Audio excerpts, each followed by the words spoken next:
Hey everybody, and welcome back. Alright, I gather from a call out from my friend that you all got to see me touching my nose again the other week. For those of you who don't know what that is, I don't like to have it where you see me, the camera's over there, so I've got to switch the record on, come here, sit down, get myself ready. I like to cut that bit out. So the touch on my nose, so that when I'm editing, I watch the video, and then when I touch my nose I say, okay, I'm going to start in a few seconds, and I cut it off there and discard that bit. So I must have forgotten to do the discarding. Alright, well then, as you can see, I've got this side on. The screws came, the couple for inside, and I had all the ones for out here. Actually, if any of you are working on these, they're all the same. The first 3 screws here are actually BA. Let's say on this one they're BSF because it's an earlier bike, the 1/4 inch ones. The later ones, the 1/4 inch ones, are going to be UNC, probably. Yes, UNC. But I'm pretty sure because they are only small bolts, they don't have much meat to screw into here, they kept them as BA, those 3 all the time. So they're all done nicely. Out of all the stuff, I didn't have a bunch of oil seals there for points and all sorts of things. I didn't have an oil seal for that, but that's with something we'll put on anytime. I mean, that's just fine. Cotter pin I've got to work on a little bit more. This is one item that doesn't matter where I buy them from, the slope on the cotter pin is never right. You've always got to file them a bit, which is annoying because of course they're plated, so now they can rust. And here's the thing for those of you in the UK and elsewhere. Here in the US, a cotter pin is a split pin. They'll call a split pin a cotter pin, not a pin with a flat on and a threaded end to lock 2 right-angled pieces together. So there you go. You notice this is on, that's just because the other day I took the composite base down that I get upholstered and screwed onto here, and I wasn't sure how high I wanted it. I knew I wanted this one a bit thicker because the tank was slightly taller and I didn't want a gap, so I popped that on. It looks actually really nice. So anyway, all this is done. The decompressor lever came. I actually bought 2 because they were nice looking ones, all metal. So we're going to put the decompressor cable on, the decompressor.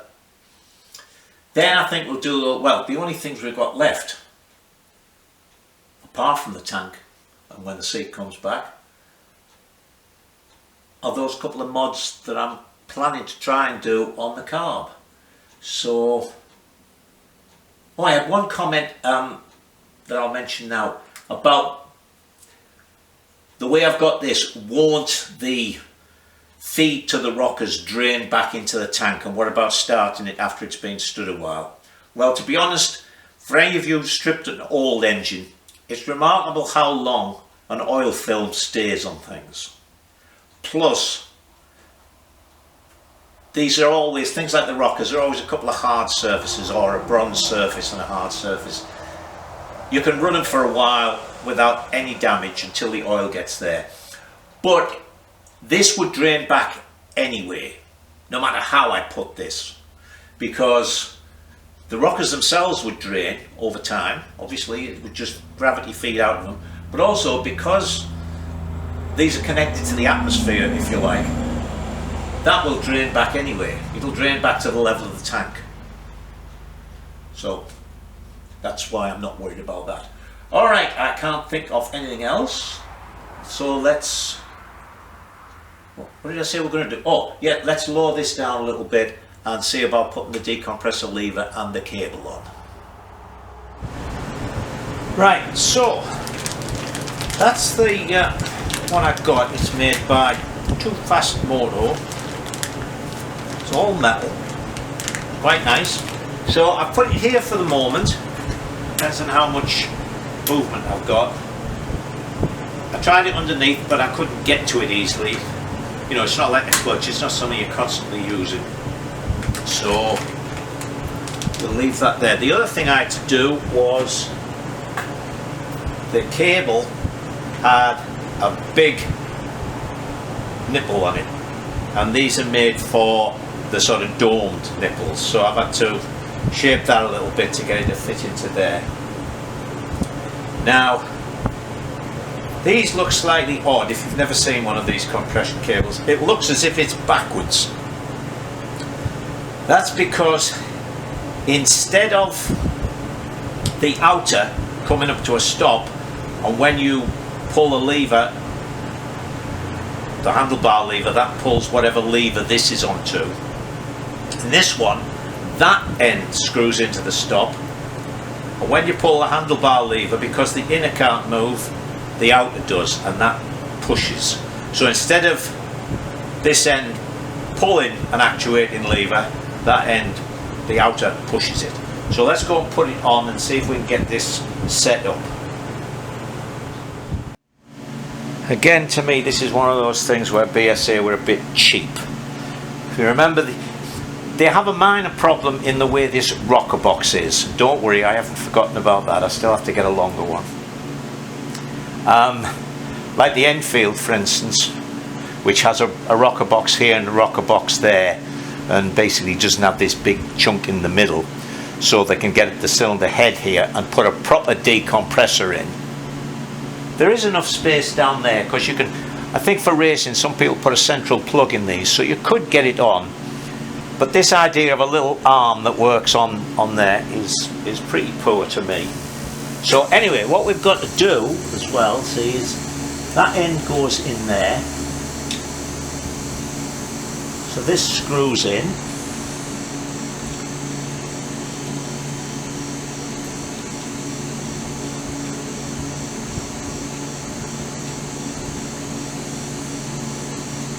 You know, I was just thinking about this the other day, and you could say, what makes a BSA man? The reason I'm a BSA man is because I bought that collection of BSAs, so I ended up with 14 of them. Would have been nice if I could have bought, let's think, that goes in there. That goes on that side. Then that, you see, goes in there. This end's fixed, so when I pull the cable and that inner tries to disappear inside the outer gets pulled this way. So let me see if I can, which is going to be the best way to get this up to there. Hold on, I'm going to go out the site. What was I saying? Oh yeah, I think the real reason I've got so much into BSAs in my retirement here is very simply that, as I say, I ended up with 14 BSAs in a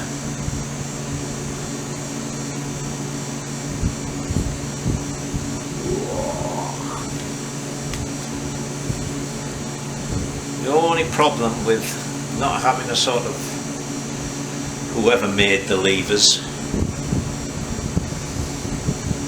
I don't have enough room to get that on. The outer needs to be shorter.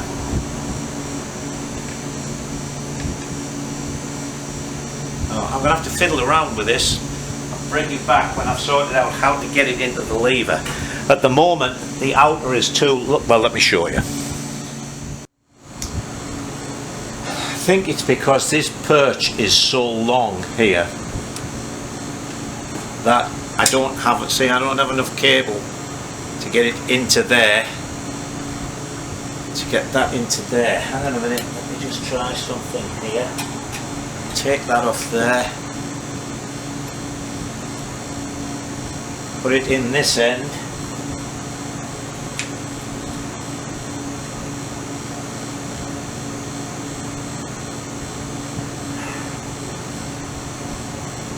Now, the lever down at the other end is on splines, so I can take it off and move it round. I'm going to try and do that first.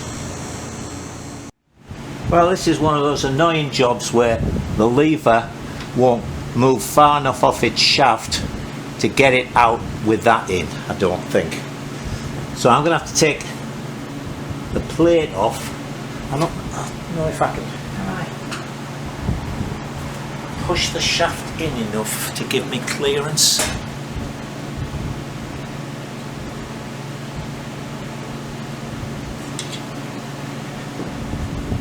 Excuse my head. Now I'm going to have to take this off. What I've done is I've marked the position of the plate of the arm here on the shaft, so I can move it around a little bit and put it back on, but that's annoying. Right then, I think I've got this set all right now. What I've done, you're looking through the little window in the rocker box, so you can see there's the exhaust rocker and the push rod, right? I'm at top dead center now, so I can't really push this around with my hand, which is on the kickstart. But watch now as I pull in the decompressor lever. See it? Lifting the exhaust rocker, and when that's up, I can push this round. Okay. Alright, I knew things were going too well. We've got some disassembly to do. And I know exactly what that is. It's another stupid BSA thing. The kickstart pawl that catches in the ratchet gear here, instead of being constantly meshed, maybe they can't, I don't know. But anyway, what it is the kickstart part is out here. And as you start to kick it, it catches and starts to turn that. So these first two teeth are shorter than the others. Sometimes what happens is they get themselves so that when this comes round, they catch. What you've got to do is grind a little bit off, because they don't do anything, they just line it up, they get the mechanism going. Well, sometimes they won't, they'll just catch, and then that happens. See, it's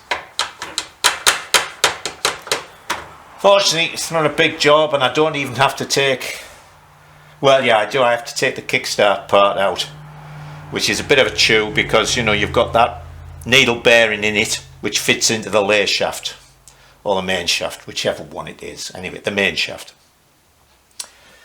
So no, the lay shaft, I'm right, it's the below shaft. So I'll have to do that. Alright, I won't bother showing you that. Well, I will. When I've got it apart, I'll show you it. Right, well, that isn't actually the problem. I think what the problem is they look alright, they're worn. They're worn, so what's happening is, instead of it coming round and having a nice catch there and there, it's just to say, it's sort of going right, but it's just to say catching, so it's almost, instead of being that tooth pushing on that tooth, they're almost pushing against each other. So let me see if I can find, luckily I've got several of these, see if I can find a decent one. Right, well, check the parts books, because of course nearly all the bits I've got are B25, B50 sort of thing, and these are different part numbers. Also, I thought about maybe changing the kickstart, that these were slightly worn. Same thing here, it's different. On the B40, well on this one anyway, this is longer. So anyway, I opened up the other B44 I've got and changed this. I think what I'm going to do is order a brand new one.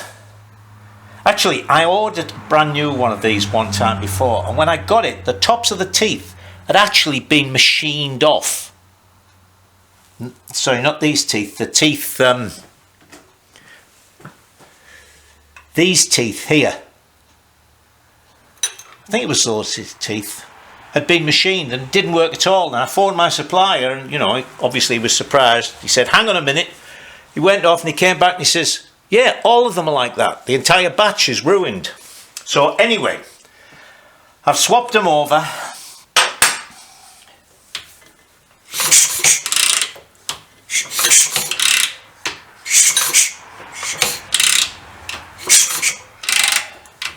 Because this is relatively easy to deal with. And I'm going to need one for the other B44.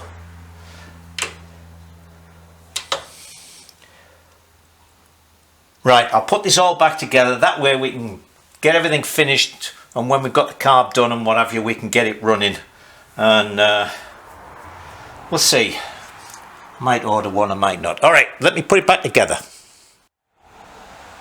Alright, it's all back together and it works, but it sticks a bit at the bottom. They're not meshing perfectly.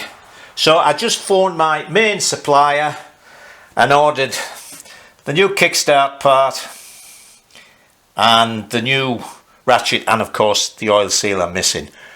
And this kickstart thing I think must be quite expensive, because it came to $150 something, and I get 30% discount off them.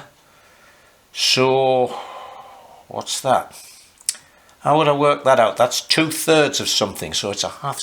So it would have been over $225, something like that. So not cheap parts. Anyway, it's all done. It'll work for now. I'll build that up when I get the other parts. Alright, let's have a look at this carburetor. So the first thing we're going to look at is this. That's pulled out, so the choke is on. And that is in. So as you can see, we can get rid of all of that.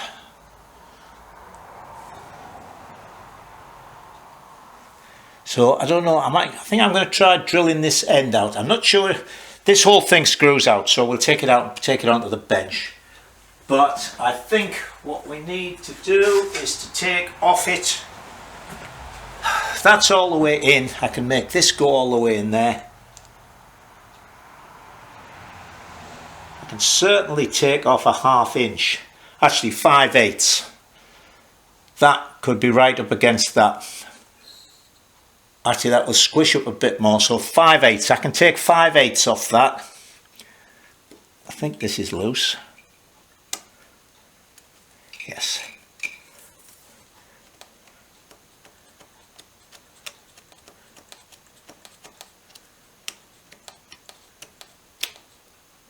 So there we go, right? So we've got to see how this comes apart. I mean, obviously it comes apart because it was put together, but it might have been put together to be permanently together. So let's go and have a look. So I've gripped this in the vise, I've gripped it on the bit I'm going to cut off, so it doesn't matter if that gets marred. And this will turn, but it doesn't screw off. And I've had it clamped in that and then tap the ends, and it doesn't tap off. So I'm going to try drilling this end, see what happens. Now that just drilled out black plastic about halfway down, so this thing doesn't go in very far. I would have thought you'd had a little cross piece, except for the fact that that turns. So let me have a further investigation. Well, for once I actually had a sharp drill, so I was able to go in and drill into the bronze, and then this pulled off. So hang on. Right, well, I taped that up so that's holding that right there, and I've just reamed that out. It's a nice close fit, so I think with some epoxy on that, that might do it. So let's go and try this actually on the carb. That's it, pushed all the way in. And then it pulls out, right? So when it's all the way in,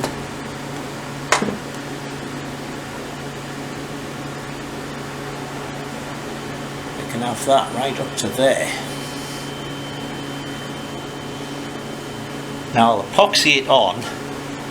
What I'd really like to do is be able to sort of fold the end out a bit so that when I pull it, it doesn't pull through. We'll try and do something like that. So I guess I'll clean that up. See, if this was metal, if I made that out, if I made a little brass one of them, now that I know the exact size, I could put a bit of solder in that, couldn't I?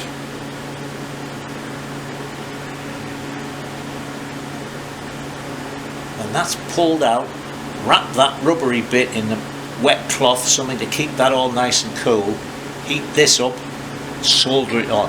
That would be perfect. Let's look for a bit of little bit of bronze. Look what I found.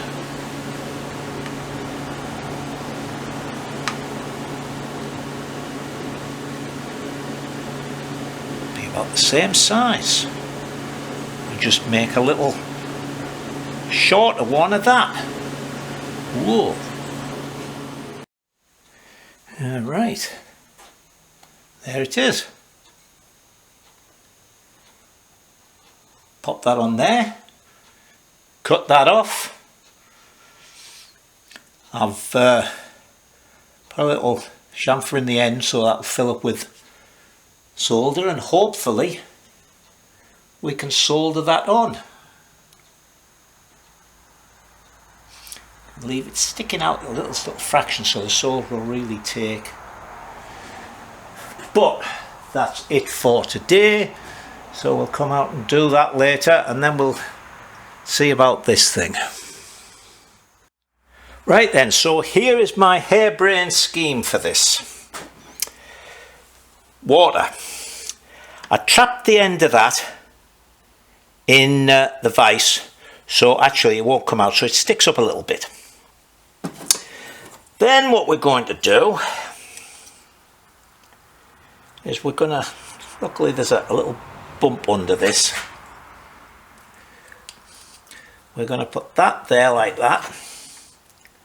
That there like that. No, we're not. I've decided on doing it differently. We're going to put that down there in the water, look. So, now, hopefully the water will keep that rubber and everything cool. This will stop the flames from getting... I've got to be careful I don't melt the plastic cup. Couldn't find a metal one. Alright, so what we are going to do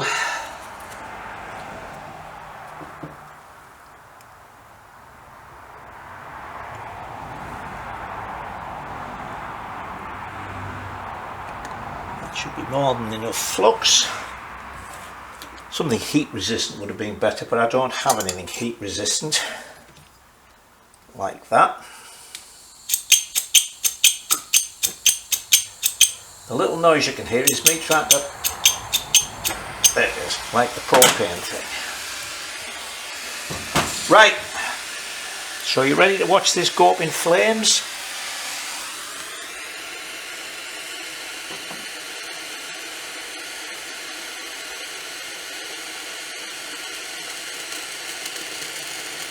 This is going to melt the plastic cup, I know it is, because the alloy is going to really transmit the heat.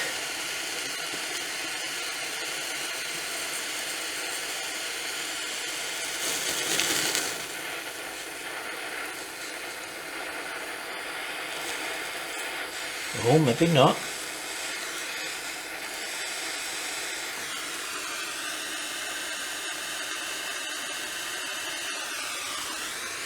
Is that melting all the way through?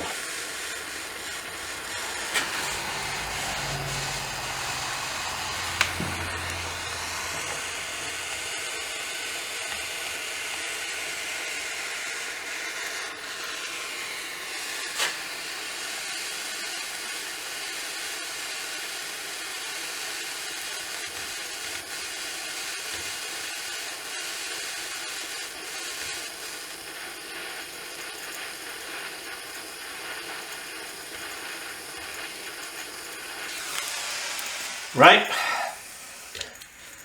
let's let that all cool down and see what happens. Right, well, it was just starting to melt the plastic. Hasn't melted the rubber at all, everything is fine. And look, it went right through. So that is not going to come off there. So let me clean the top of this up. I think that'll be fine. I gave myself a little bit extra, so I don't think that'll get in the way of anything. But let me file this up and go from there. And there it is with the end filed, fitted. Ba-bump. Ba-bump. Right, now then, I'll show you what I'm planning to do for this. Time for a drawing. Alright, let's see if I can draw this. So, I'll keep moving my hand out the way because it's going to get in. So at the moment, we have the side of the carb and we have a pipe coming out like that. And we don't want it like that, we want it to be up like that. So, I don't think I can get this out of the carb body.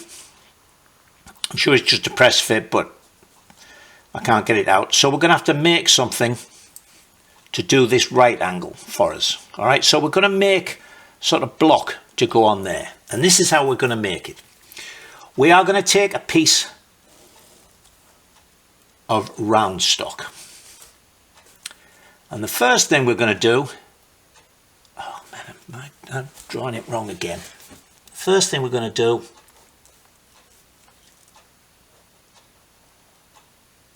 is turn it down. Right, then we're going to drill a hole like that. So this end is where the petrol pipe is going to go on. So actually this bit is going to be vertical. Then we're going to put this in a collet block to hold it. So we've done this bit in the lathe, we'll take it out the lathe, put it in a collet block, and then we're going to mill this section to be square. Alright, so imagine now it's not round, it's square. Then we're going to drill down from here into that. Now I'm hoping I can find a drill, and I've got some small reams, about 1 thou smaller than the tube that sticks out of the carb. And then we're going to make this out of aluminium. So what I'm hoping, if I can get a hole just undersized of that, we can warm this up and just press that onto this, and it'll be a tight fit, be petrol tight, and then that will turn that through a right angle. Then when we cut it off, we can tidy all this up and round things and make it look reasonably pretty instead of just a block. Although a block wouldn't look bad, but we can take all the edges off. Now, if I can't find something the right size to be able to make this a shrink-on fit, we'll epoxy it in, because epoxy is resistant to petroleum products, so it's resistant to petrol. Alright, so first of all, we're going to find a piece of stock. I'm thinking I can make this out of...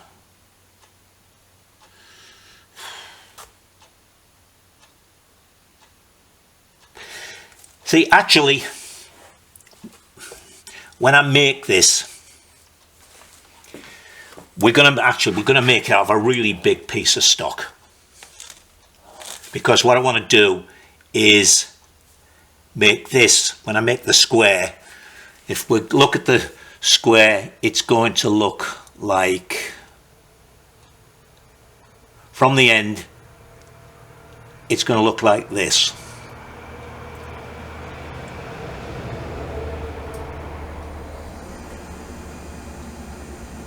Right? I hope that's big enough. Because I want this to be long enough to put that pipe all the way in. Right? So we'll make it out of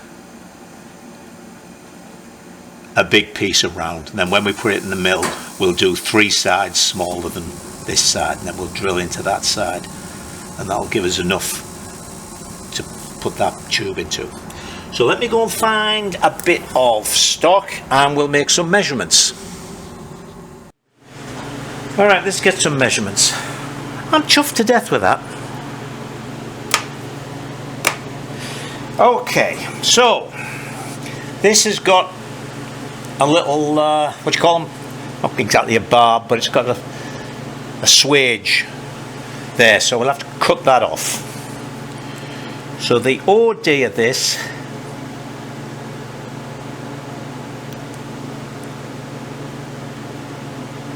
.215, okay?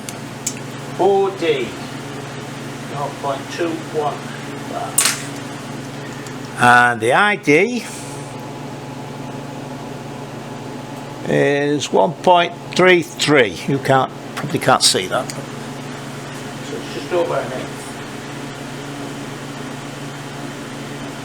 And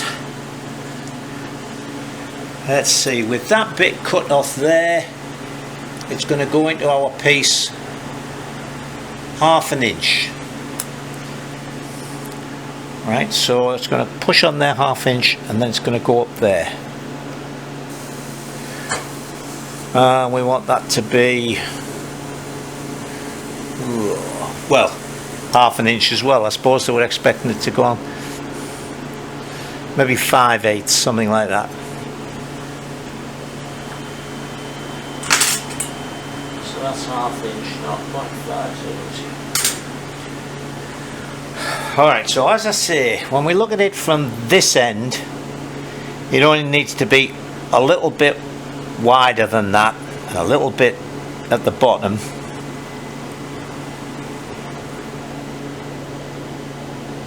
But the square part, I should say, needs to be longer that side.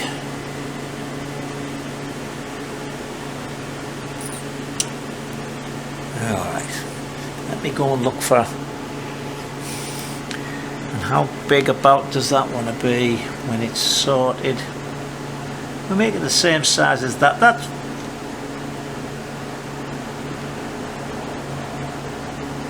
That's 430. If it sort of fits up to that boss, that'll be fine. 430.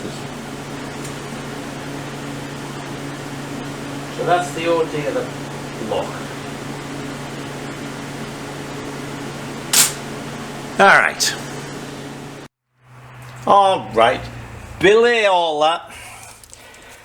I was just looking at stock and thinking, okay, I've got to have, if I make that the centre point to drive, to drill that hole in there, then I need stock that is going to be the radius of, and I was thinking, you know, I really must get myself a 4-jaw chuck, and then I could offset it and drill it. And then I thought to myself, I get looking at the measurements and I'm thinking, Michael, why are you doing all this? It would be a clever little machining thing for me to do, but why don't I just get a piece like that, because I actually didn't have any stock that suited, and I'd have to go out to like 1.5 inches and do a lot of a piece like that, drill it, and stick a piece of that in and weld it. Job done. Alright, so that's what we're going to do.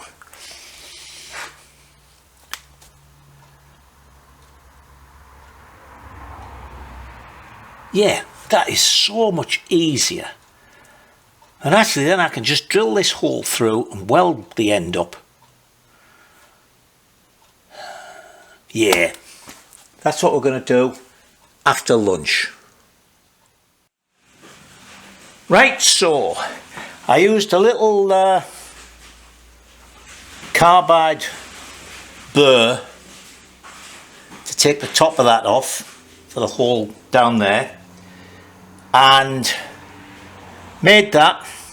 I measured this with a micrometer just to be on the safe side, and it was 216 thou. Then I found a drill bit that was 214.5 on the micrometer. Drilled the hole, and I guess it wasn't running exactly true, because so I did a couple of little bits of experimental holes just in a piece of scrap alloy with some other drills, and I found this one. This end is slightly, you know, it's lost a little bit of diameter there, so this one goes on tight there until it gets to the end of that hole, and then it won't go on. So this one seems to be exactly right. Warm this up, that should go on there perfectly. So as you see, I've already done that bit, so Now we'll put this in the collar block, and I'm going to put a little flat on the top there, well sorry, on the top there, just to make it easier. Drill my hole to meet with this hole, and then we'll weld that on there. We'll cut this off and weld that on, hopefully. Right, so another slight change of plan. I'm not going to mill a flat on that. What I've done is I've got a 5/16 end mill in there, because this is 5/16 tube. So I'm just going to go down so far so that the tube will actually have sort of a socket to fit into. Just make it easier to weld it, because I won't be welding on the edge. I'll be welding up here. And then when we've done that, we'll stick this drill in, which is the right size for that. I guess it's 1/4 inch. Goes in that end, that'll it's got a burr, okay? And then we'll use that drill to go through and meet this hole in the end. That is the new plan.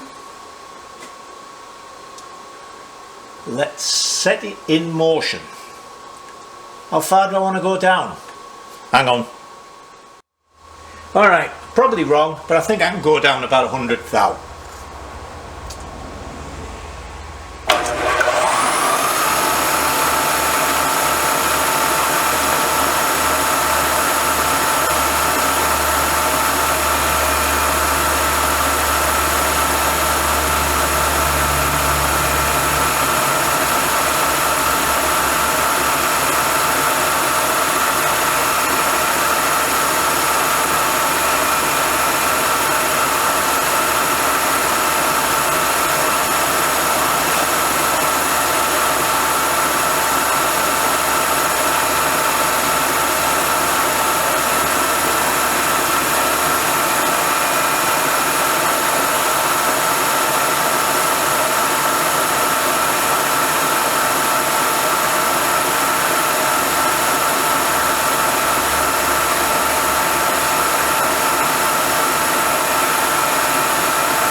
Right. That out of there. That out of there.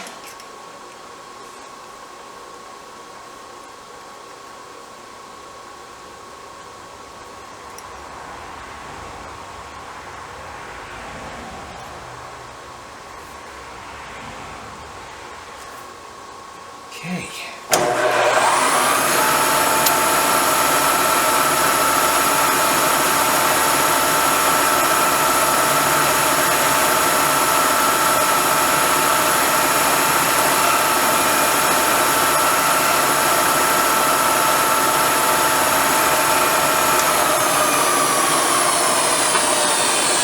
There we are through. Let's take this out of here and show you.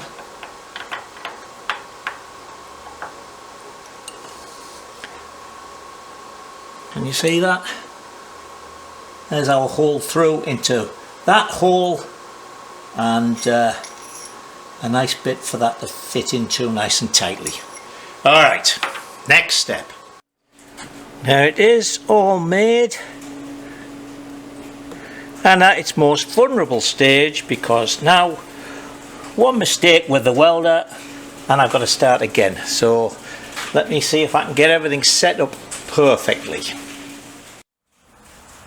Well, I made two good attempts at making a pig's ear out of it. First of all, tried to weld the tube on. I thought, that's funny, what's happening? It wasn't alloy. I don't know, it was in the little alloy parts thing, the little, you know, scrap bin. So anyway, I had to do another one. And then, as you can see, I overdid it a little bit. I had the heat turned down and everything, but just didn't move fast enough once I got the puddle going. Anyway, it's good and solid, and I've drilled it out both ways, so it's really clear going right through. So let's go and see about fitting it. Right, I've taken the float ball off. I was going to take the floats out so I could blow out of there, but there's a little screw that holds it in, so I've got to swivel this round to look at it. So anyway, what we're going to do, we're all ready, is I'm going to warm this up and then see if we can fit it on there. So I'm out of camera at the moment, out of frame, giving this a warm up so it will expand, hopefully.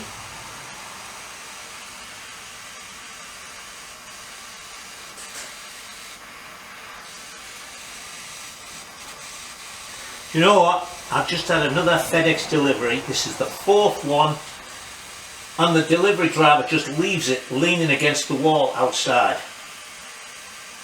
The main road's like 20 feet away. It's actually out in the snow. Let's try that.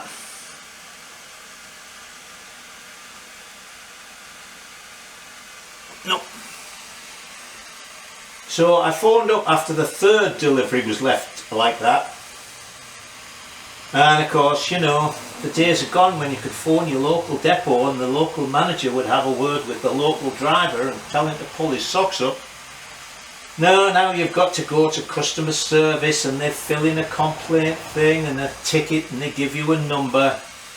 And of course we know and then they'll phone me back about it. So tomorrow I am going down to the depot. Try again.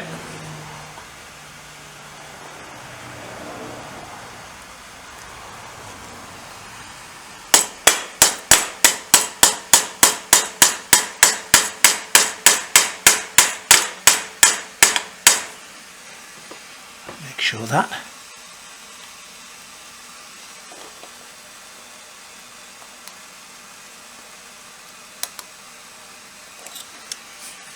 There we are. That should be a gas tight fit, a petrol tight fit I should say. Right, there's the float, look. So you see, instead of having a pin that goes through, it's just in two little things with the screw trapping that end.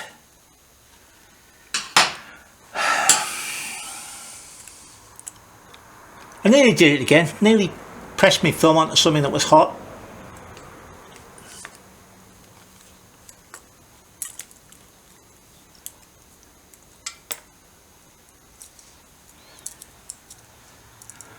Alright, now I can blow through there and make sure there's no bits in that.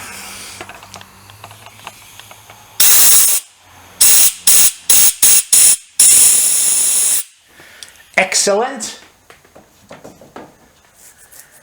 So I'll put this back together, and then the last thing we've got to do is make up a throttle cable for it, or see if I've got one that'll fit. So let me get round to that. Alright then, another day, another annoyance. Okay, we're going to look at the throttle cable, as I say, but quite quickly the kickstart parts arrived. I'm not unpacking this one because I've looked at it and it says B25. So you may remember I pulled the B25 one out and this part of it wasn't long enough. And as this part carries the lay shaft on the end of it, in the bearing there, then it could be, it's a different part number. So I'll have to pop that outer case off and see if that's right. I also found another clutch cable, much more flexible, so we'll try that on it. Right, I found the throttle cable, but let me bring you in. You don't need to see this in large context, do you? Alright, hold on to your seats. And I'm going to move you a little bit. There you go. Alright, so as you can see, it doesn't go long enough. It's got to go all the way around there and into there. Also, it's got the usual little nipple on it to go in the throttle slide of a carb. And of course here we want another barrel nipple like is on the other end to go in the twist grip. It seems to be long enough. I think I can go from lock to lock without it tightening up. So I think all I'll do, seeing as I've got to do a nipple, is I'll just make a new longer inner. Put a barrel nipple on each end. Alright, so let me go and get some inner cable and a couple of nipples. Entry for your diaries. Michael had some good luck. I went to get the bits and pieces to do the inner, and I found coiled up an inner that has a barrel on one end, and look, it's amply long enough. So all I need to do is solder one barrel nipple on that end. Well, you've seen this before, but here we go again. Solder will not stick to the cable. I've washed this in acetone and then put the flux on. It's sticking to the brass nipple, but it won't stick to the cable inner. Was it throttle cables I had this trouble with before? Maybe this is some strange batch of inner cable I got. Anyway, let me press on and see if I can solve this little mystery. Well, I've cleaned it up. It ran all the way through, and the end looks pretty good actually. So, and it's only a throttle cable, so it's not like a clutch or a brake cable where we're putting huge amounts of pressure on it. So let's go and fit that. Right, that's on. A nasty moment. I thought I'd cut the inner too short, but I haven't. I'm just making an adjustment up at the top. But we may have a problem which I can easily solve, but a problem nonetheless. Right, so there we go, look. But I find it's catching on that.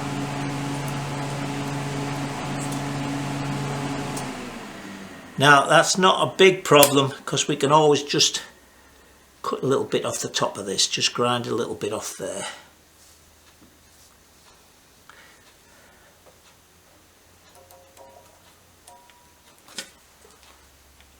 Oh, there is a stop. Okay, I'm going to have to grind a piece off the top of that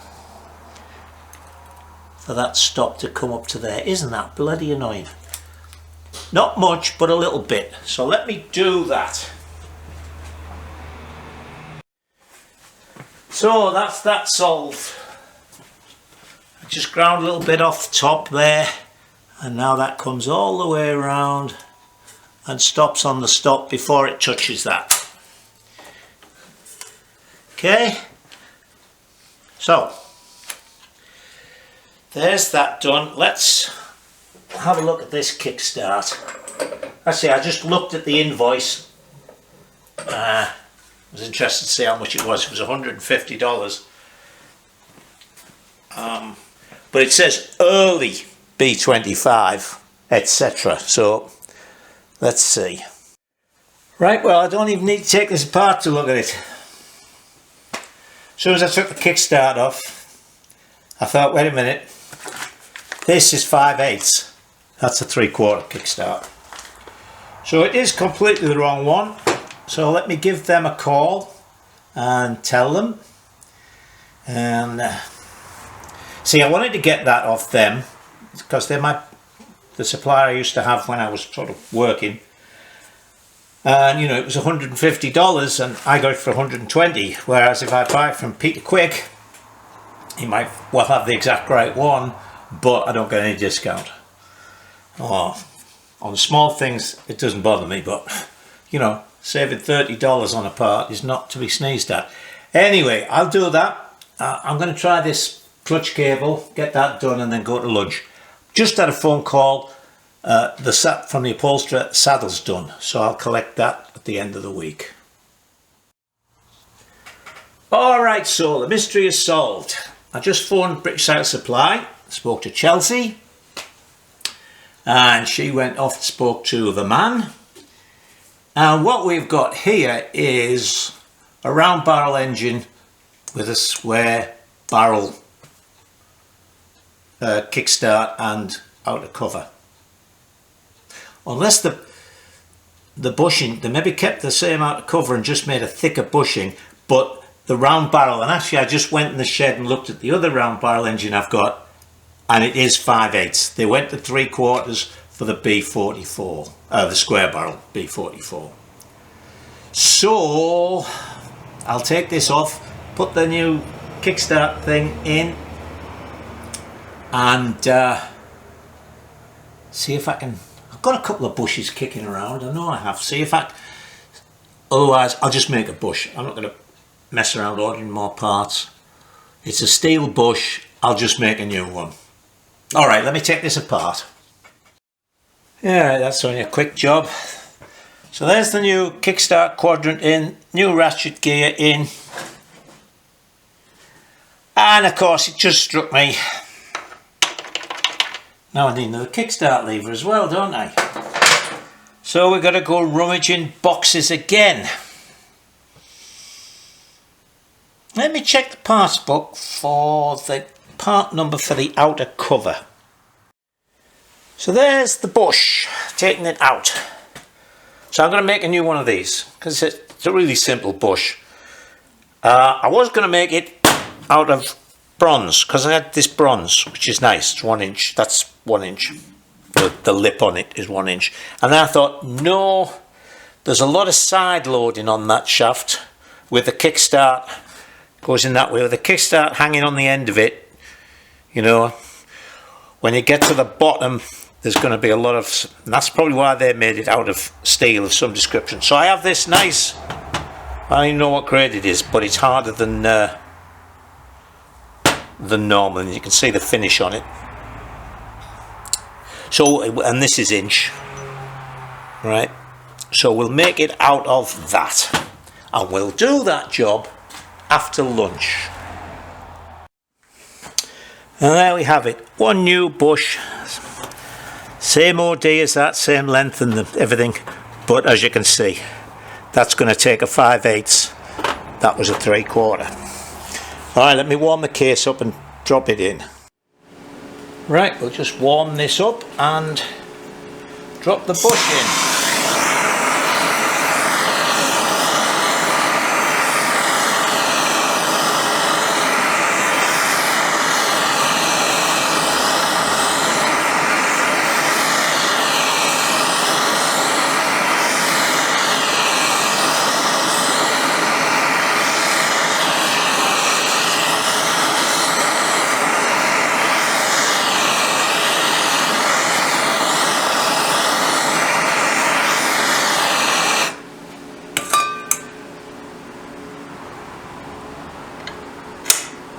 There we go. We'll let that cool. Alright, we'll end the week with another mismatch. As I say, this case must be off a square barrel. We got the right bush in now, so it'll take, and there's the 5/8 kickstart shaft. So obviously, not only did they go from 5/8 to 3/4 for the kickstart between the round barrel and the square barrel, but they changed the size of the oil seal. So what do you want to bet? I can't get the right ID to OD here. But as I say, it's right on the outside. We can put that on at any time. I will check. Just standard oil seal sizes. We'll come up with something. If need be, we'll even make a little piece to go in there. Who knows? All right, let me put this cover on. Oh, and by the way, I found a 5/8 kickstart lever. Right, well, I looked in the McMaster catalogue, and for a 5/8 shaft, there was only two sizes listed: inch and inch and an eighth. And this hole was 1.063. So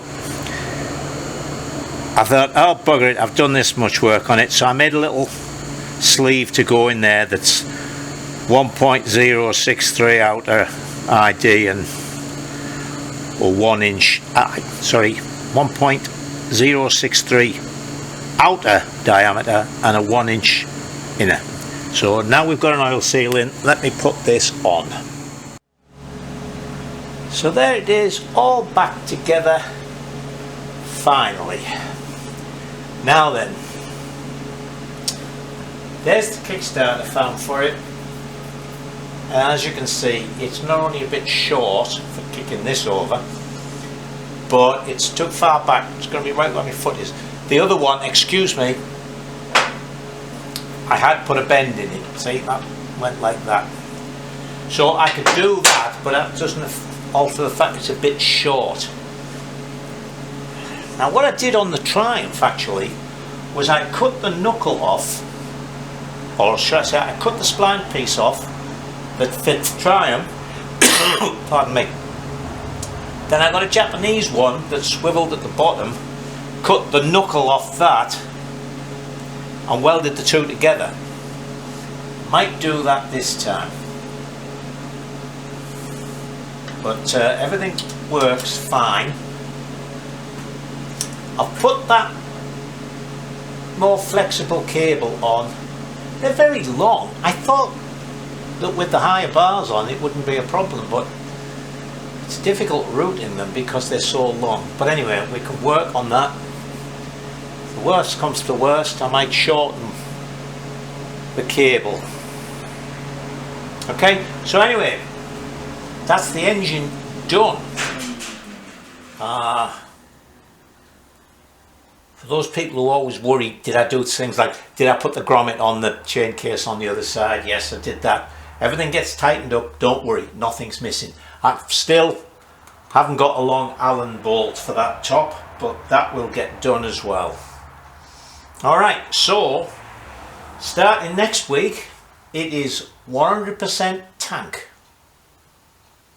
And okay, hang on a second. So I've had a lot of comments, all very helpful, about doing this, and I understand that the English wheel stretches it, and that it not only stretches it lengthwise as I go this way, but it stretches it sideways as well. I understand all that. I have done some shrinking on this. I know that the reason it won't, that if I just keep doing the stretching, it'll never reach. Don't forget, I made the other two tanks. They may not be perfect, but they were just made with a shrinking stump and then a hammer and a dolly. So, you know, I do understand how to do this, and I will.